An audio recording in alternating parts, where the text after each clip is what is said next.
नमस्कार दोस्तों, जय हिंद, जय भारत। कैसे हैं आप सब लोग। आशा करता हूं कि आप सब लोग बहुत अच्छे होंगे और आप अपनी पढ़ाई बड़े ऊंचे भाव से कर रहे होंगे। ऊंचे भाव का मतलब है मन से पढ़ रहे होंगे। जैसा कि आप जानते हैं, आप सबका मैं पहले स्वागत करता हूं आपकी अपने चैनल न्यू क्वांटम क्लासेस पर।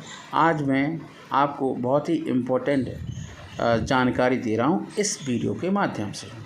और इस वीडियो में इज़राइल और सऊदी अरब से रिलेटिव एक जानकारी है, उसे मैं साझा करता हूं। चलिए शुरू करते हैं वीडियो।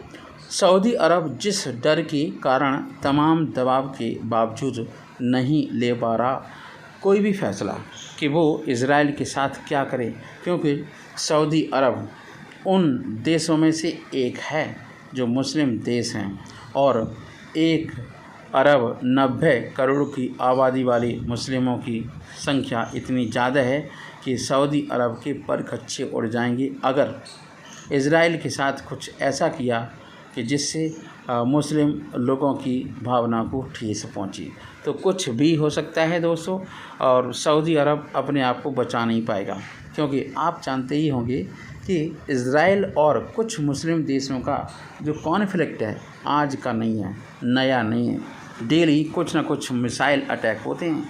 ऐसा नहीं कि चाकूबाजी से काम चल रहा है, मिसाइल अटैक्स होते हैं।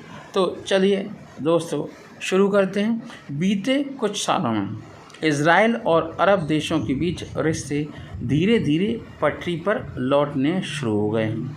संयुक्त अरब अमीरात UAE, संयुक्त अरब अमीरात UAE, बहरीन, सूडान और मोरक्को ने इज़राइल के साथ अपने औपचारिक संबंधों की शुरुआत भी कर दी है। लेकिन मुस्लिम देशों के अगुवा माने जाने वाले सऊदी अरब पर अब भी रिश्तों को सामान्य करने के लिए काफ़ी सारा दबाव भी है और वो हिचकिचाहट दिखा रहा है, मतलब हेजिटेशन दिखा रहा है कि क्या करूं, इज़राइल के साथ जाऊं या नहीं जाता हूं। अगर जाता हूं तो जो वर्ल्ड का मुस्लिम लीडर का चहेता है, लीडर है ना, तो फिर क्या होगा उस लीडरशिप का, क्योंकि कुछ भी हो सकता है। तो इसका मतलब ये हुआ कि सऊदी अरब न तो इधर का है न उधर का है। अब क्या करें, चलिए बताते हैं आपको कि अमेरिका की अगुवाई में सऊदी अरब और इज़राइल के बीच शांति समझौते जो होने हैं उनकी अटकलें ज़रूर लगाई जा रही हैं कि समझौता हो सकता है। लेकिन सऊदी अरब ने बीते सप्ताह फ़लस्तीन में नाइफ अल सदौरी को अपना राजदूत नियुक्त करके ये साफ कर दिया है कि फ़िलहाल वो इज़राइल के साथ रिश्ते आगे बढ़ाने पर जल्दबाजी करने के मूड में बिल्कुल नहीं है।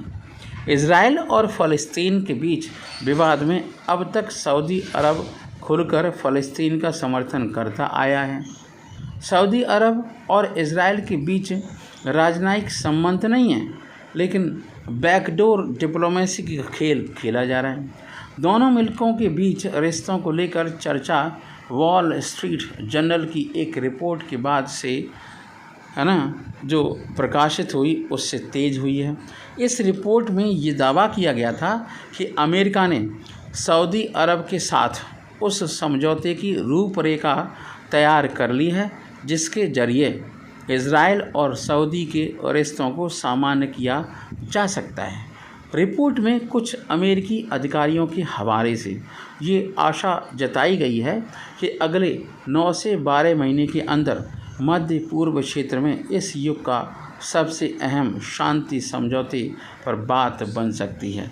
ये भी दावा किया जा रहा है कि सऊदी अरब के क्राउन प्रिंस मोहम्मद बिन सलमान MBS ने अमेरिकी अधिकारियों को ये भरोसा दिलाया है कि वो समझौते पर पहुंचने की कोशिश को लेकर गंभीर हैं। हालांकि अगर हम खबरें देखें, खबरें ये भी आई हैं कि दूसरी तरफ MBS ने अपने करीबियों से कथित तौर पर कहा है कि वो इजराइल के साथ राजनयिक संबंध स्थापित करने के लिए तैयार नहीं है। अब ये दो बातें करना क्या इंगित करता है, क्या दर्शाता है? जानकारी सऊदी अरब के इस अस्पष्ट रुख के पीछे कई कारण भी हो सकते हैं। ऐसा माना जा रहा है कि अब तक फ़लस्तीन के मुद्दे को ज़ोर शोर से उठा रहे सऊदी अरब को इजराइल के साथ समझौता करने से घरेलू स्तर पर भारी बगावत झेलनी पड़ सकती है। समझ गए ना, जो मैंने वीडियो के स्टार्टिंग में बोला था। साथ ही मतलब मुस्लिम कंट्री को मुस्लिमों के साथ खड़ा होना होगा। वो इजराइल के साथ कैसे खड़े हो सकते हैं? इससे अंतर्राष्ट्रीय समुदाय, ख़ास तौर पर मुस्लिम देशों के बीच सऊदी अरब की नेता वाली स्थिति को बड़ा धक्का भी लग सकता है। और बीच में आ टपकेगा कौन? टर्की भी चाहता है। उसके बाद किसका लपलपाने लगता है मुंह? पाकिस्तान। ईरान फैक्टर की वजह से पशु पेश में है सऊदी अरब। कंफ्यूज हो गया है सऊदी अरब, क्या करें क्या न करें। मध्य पूर्व में दशकों से दुश्मन रहे सऊदी अरब और ईरान के रिश्ते इस साल बड़ा बदलाव देखा गया। और इन रिश्तों में बदलाव करने वाला कोई और नहीं, चाइना है, चाइनीज़ है, शी जिनपिंग है। मार्च महीने में सऊदी अरब और ईरान के बीच अधिकारियों के बीच चीन में चली 4 दिन की बातचीत के बाद दोनों ने कूटनीतिक रिश्ते बहाल करने की अप्रत्याशित घोषणा भी कर दी। सऊदी अरब में एक जाने माने शिया धर्म गुरु को फांसी दिए जाने के बाद रियाद स्थित सऊदी दूतावास में ईरानी प्रदर्शनकारी घुस गए थे। 2016 में इस घटना के बाद सऊदी अरब ने ईरान से अपने राजनयिक रिश्ते तोड़ लिए थे। इसके बाद से सुन्नी बहुल्य सऊदी अरब और शिया बहुल्य ईरान के बीच भारी तनाव हो गया था। मध्य पूर्व में वर्चस्व की होड़ में लगे दोनों देश एक दूसरे को अपना सबसे बड़ा दुश्मन मानते थे और उन्हें लगता है कि एक दूसरे के लिए ये खतरा भी मानते थे। और ये लगता था कि इनके जितने भी राष्ट्र हित के चीज़ें हैं वो इनसे बिखर जाएंगी। इसी वजह से दोनों देश लेबनान, सीरिया, इराक और यमन समेत मध्य पूर्व के कई देशों में प्रतिद्वंदी गुटों को समर्थन देते रहे हैं। हालांकि दोनों देशों का एक दूसरे पर पूरी तरह भरोसा अभी तक नहीं बन सका है। ये तो देखते ही लगता है। जानकार ये भी मानते हैं कि अगर सऊदी अरब इजराइल के साथ कूटनीतिक रिश्ते स्थापित कर लेता है तो ईरान इसके खिलाफ आवाज़ उठाएगा और हो सकता है जैसे पहली समस्या थी वैसे ही फिर क्रिएट हो जाए सऊदी अरब और ईरान के बीच में।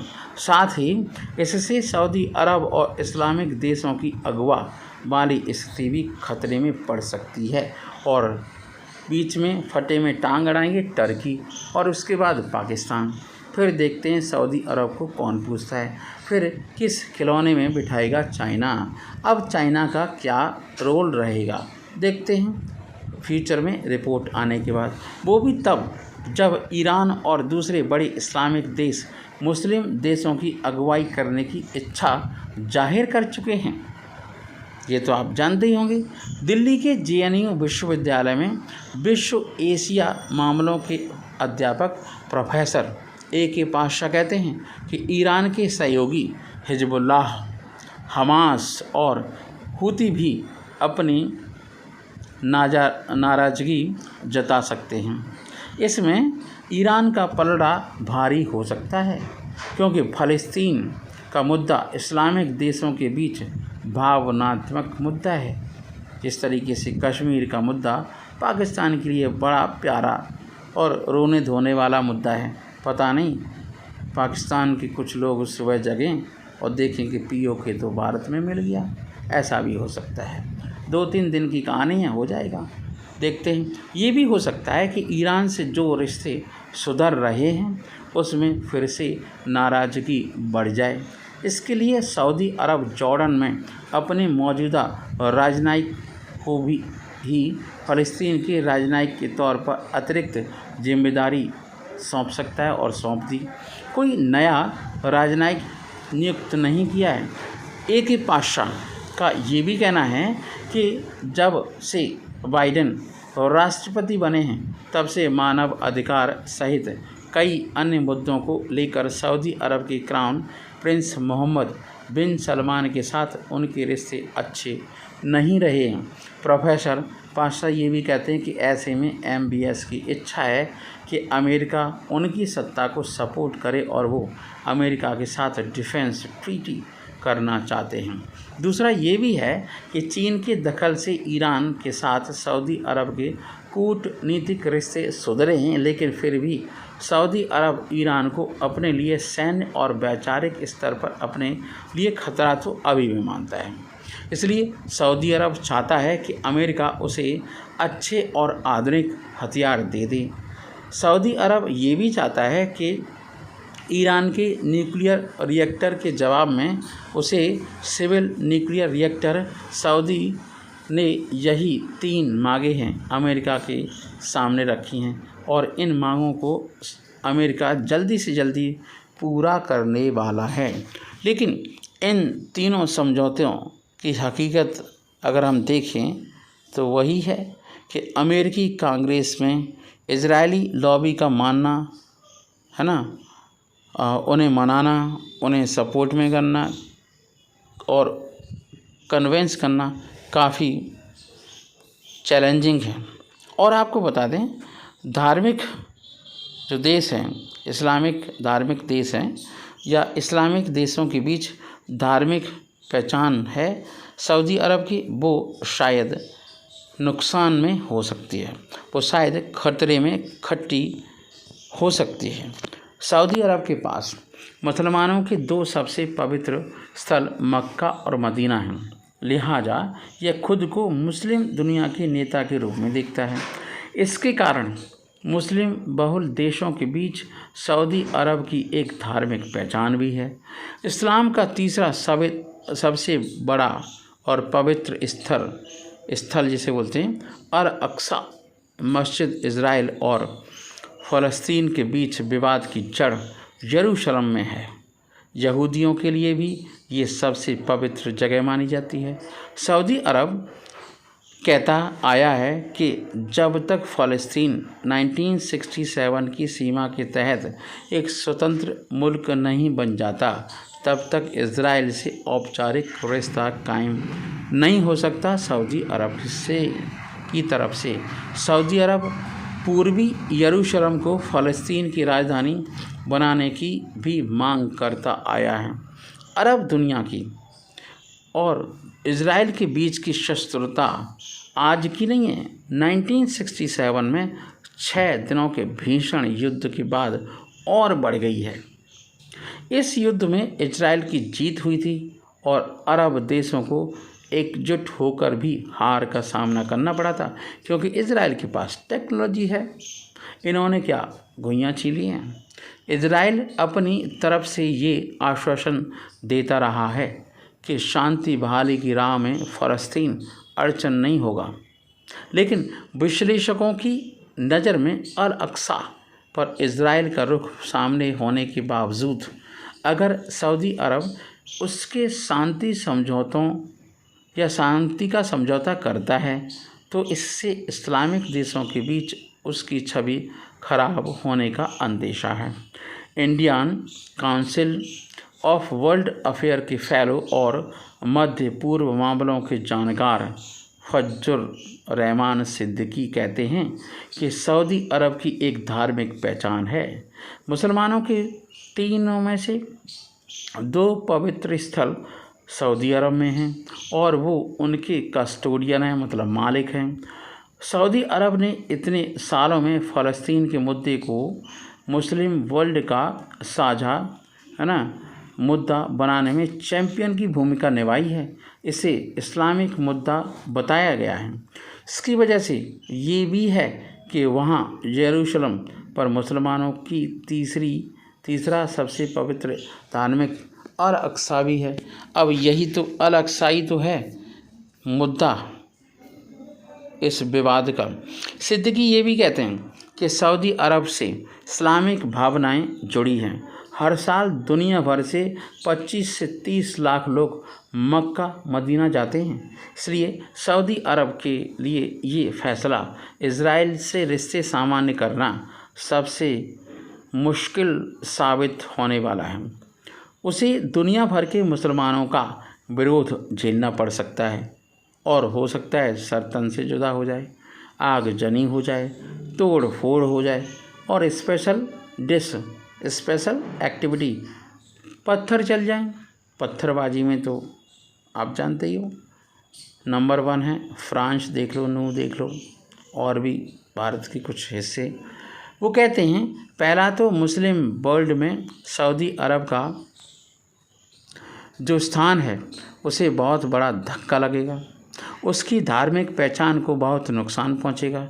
तीसरी बात यह है कि ईरान, तुर्की, पाकिस्तान, सऊदी अरब ऐसे देश हैं जो तकरीबन 50-60 सालों से मुसलमानों के मुद्दों को लेकर आगे चलते हैं, चाहे वो कश्मीर का ही मुद्दा क्यों ना हो, इजराइल फ़लस्तीन का मुद्दा क्यों ना हो। उनके बीच अपनी धार्मिक पहचान की वजह से सऊदी अरब की जो रणनीतिक स्थिति है वो उसे खो देगा। एक ही पातशाह की राय भी कुछ इसी से मिलती जुलती है। उनका ये भी कहना है कि सऊदी अरब इज़राइल के साथ रिश्तों पर कोई ठोस फैसला इसलिए नहीं ले पा रहा है क्योंकि उसे चिंता है कि अगर इज़राइल को मान्यता दे दी तो इस्लामिक देशों के संगठन OIC जैसे अन्य गुटों के बीच उसकी पोजीशन क्या होगी, उससे क्वेश्चनिंग की जाएगी तो वो क्या जवाब देगा। वो ये भी नहीं जानता कि पाकिस्तान, अफ़गानिस्तान या फिर इंडोनेशिया, तुर्की इस पर क्या प्रतिक्रिया देंगे, क्या भयानक स्थिति बनेगी। फज्जुर सिद्दीकी कहते हैं कि इज़राइल के साथ रिश्ते बनाने का साफ अर्थ है कि आपने फ़लस्तीन मुद्दे को पूरी तरीके से छोड़ दिया है। वो कहते हैं कि ये सारे तथ्य सऊदी अरब को इज़राइल के साथ रिश्तों को आगे बढ़ाने से रोक रहे हैं। UAE, मोरक्को कर सकते हैं, सऊदी अरब क्यों नहीं कर सकते। चलो देखते हैं। सऊदी अरब के क्राउन प्रिंस मोहम्मद बिन सलमान है ना, और MBS काफ़ी कोशिश कर रहे हैं। साल 1979 की बात है। इस साल में मिस्र ने इजराइल के साथ शांति समझौता किया था। ये समझौता वाइट हाउस में तत्कालीन अमेरिकी राष्ट्रपति जिमी कार्टर के सामने हुआ था। इसके कई बरस बाद 1994 में जॉर्डन ने इज़राइल के साथ पीस डील कर डाली, लेकिन फिर साल 2020 में एक लहर आई और बहरीन, UAE, मोरक्को, सूडान जैसे मुस्लिम बहुल देशों ने इजराइल के साथ रिश्ते नॉर्मलाइज कर लिए और अब्राहम अकॉर्ड पर हस्ताक्षर कर डाले। मतलब एक डॉक्यूमेंट है जिसमें इजराइल को मान्यता देने से संबंधित हस्ताक्षर किए गए हैं। इसके बाद UAE और बहरीन ने इजराइल के साथ राजनयिक रिश्ते भी कायम कर लिए थे, लेकिन सऊदी अरब के लिए ये समझौता इतना मुश्किल क्यों है और ये इतना आसान भी नहीं है। इस पर सऊदी अरब में भारत के राजनयिक रह चुके तलमीज़ अहमद कहते हैं, इजराइल से रिश्ते बनाने वाले सिर्फ 4 अरब देश हैं। सूडान खुद गृह युद्ध चल रहा है, उसकी गिनती ही नहीं है। जहाँ तक मोरक्को का सवाल है तो उसने सिर्फ दोनों देशों के बीच उड़ानें शुरू की हैं, लेकिन अपना राजनयिक अभी भी नहीं भेजा है। सिर्फ UAE ऐसा देश है जिसने थोड़ी पहल दिखाई है और इजराइल के रिश्ते बनाने में UAE बहुत बड़ा और बहुत छोटा देश है और इसकी रणनीतिक अहमियत नहीं है। वो कहते हैं कि सऊदी अरब कि रास्ते में कई मुश्किलें हैं, जिनमें सबसे पहला तो करीब 20 साल पहले हुआ अरब पीस इनिशिएटिव समझौता है। इस समझौते की पहल सऊदी अरब ने की थी और इसे अरब देशों ने स्वीकार भी कर लिया था। इसका मकसद था कि 1967 के बाद इज़राइल ने जितने अरब क्षेत्रों पर कब्जा कर लिया था वो वहाँ से पीछे हटे, साथ ही फ़लस्तीन को एक राष्ट्र के तौर पर मान्यता भी दे, जिसकी राजधानी पूर्वी यरूशलेम होगी। और तलमीज़ अहमद कहते हैं कि इज़राइल की ओर से भी एक फ़लस्तीन पर कोई डील पेश करनी चाहिए, बल्कि इज़राइल की मौजूदा सरकार में तो जुल्म और बढ़ चुका है। ऐसे माहौल में खुद को अरब वर्ल्ड और इस्लामिक लीडर समझने वाले सऊदी अरब के लिए आगे बढ़ना काफ़ी मुश्किल है। द यरूशलेम पोस्ट के एक ओपिनियन आर्टिकल में भी इस सवाल का जवाब मिलता है और इस लेख के अनुसार हम आपको ये जानकारी देते हैं कि ये जानकारी पूर्णतः इस लेख के लेखक की है, उन्हीं के विचार हैं। जय हिंद।